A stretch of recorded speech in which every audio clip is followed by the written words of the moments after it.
Parece que o caos virou a regra do jogo, não é? Incertezas, ansiedades, desafios que nos testam a cada momento.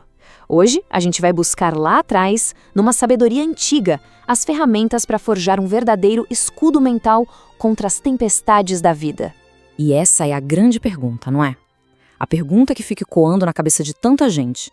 No meio da tempestade, onde é que a gente encontra um porto seguro? Como é que se fica de pé quando o chão parece que vai sumir?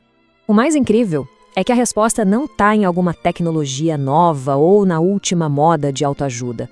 Ela está numa fortaleza interior que a gente pode construir com a sabedoria dos antigos.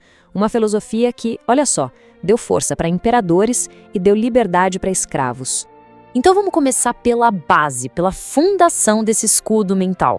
O primeiro pilar, aquele que nos mostra onde é que mora o nosso poder de verdade, aquele poder que ninguém pode tirar. O nome disso é a dicotomia do controle. E é um princípio, de uma simplicidade que chega a ser genial, mas com um poder que pode revolucionar tudo. É basicamente ter a clareza de separar o que a gente pode mudar e o que a gente simplesmente tem que aceitar. Dá uma olhada nessa divisão. É bem clara. De um lado está o nosso universo interior. O que a gente faz, como a gente julga as coisas, nossas reações, nosso caráter. Do outro lado está todo o resto. A economia, o que os outros pensam, o passado. A sabedoria toda está em focar absolutamente toda a nossa energia nessa primeira coluna. Sabe, Sêneca, um dos grandes estoicos, já nos mostrou isso há milhares de anos. Ele disse que o nosso sofrimento nasce dessa teimosia, dessa tentativa inútil de controlar o que não dá para controlar. A paz de verdade só vem quando a gente para com essa guerra perdida. Ok, com a base pronta, a gente sobe o segundo pilar. E aqui a ideia não é ter medo da crise, de jeito nenhum. É se preparar para ela. Pensa num guerreiro afiando a lâmina bem antes da batalha começar. É isso. O nome é em latim Premeditatum Malorum. Parece meio sombrio, eu sei, premeditação dos males. Mas a prática é um ato de coragem pura. É sobre olhar a tempestade nos olhos, mas dentro da segurança da nossa mente, para que quando ela chegar de verdade, não encontre a gente de surpresa. Pensa nisso como um treinamento mental mesmo. Primeiro, a gente imagina o desafio acontecendo. Depois, a gente sente aquele impacto inicial e deixa ele passar. E aí, por fim, a gente planeja a nossa resposta. A resposta calma, virtuosa. Fazendo isso, a gente tira da adversidade a sua maior arma, o elemento surpresa. E, de novo, é o Sêneca que nos dá a chave. Ele dizia que quando a gente encara nossos medos nesse campo de treinamento da mente, a gente tira o poder deles antes mesmo da batalha real começar. Chegamos ao pilar final, aquele que nos dá a perspectiva de uma águia, sabe? Que nos eleva acima da confusão do dia a dia e nos dá uma visão que muda completamente o jogo. São duas frases em latim, memento mori e amor fati, mas que carregam um mundo de sabedoria. A primeira, lembre-se de que você vai morrer, não é para ser mórbido, é para nos lembrar da nossa finitude, para a gente viver com mais propósito, com mais urgência.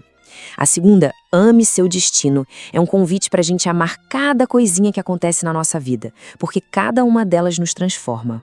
Quando a gente adota essa forma de ver as coisas, as pequenas crises do dia a dia, as frustrações, elas meio que perdem a força, se dissolvem.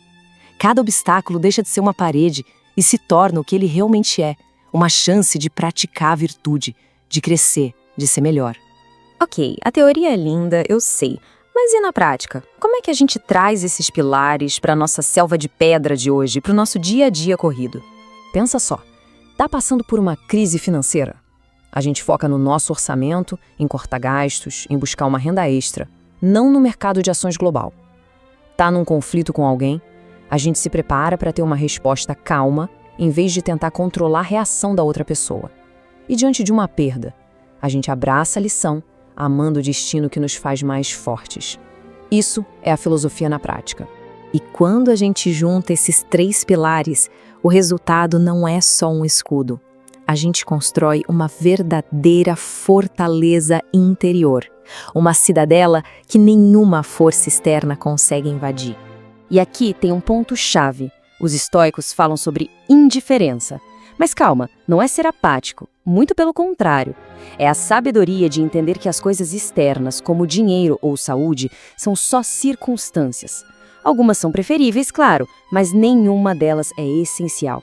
Porque o único bem verdadeiro, a única coisa que mede o valor de uma vida é o nosso caráter. Para pensar nisso por um segundo. Podem tirar tudo de uma pessoa, dinheiro, status, até a liberdade física.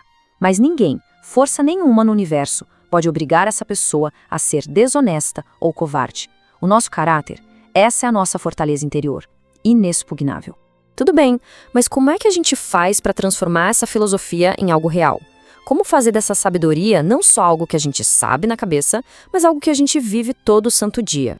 É porque filosofia de verdade não foi feita para ficar na estante pegando poeira. Ela foi feita para a arena da vida. Esses pilares não são ideias para a gente admirar de longe, são músculos mentais que precisam ser treinados, dia após dia.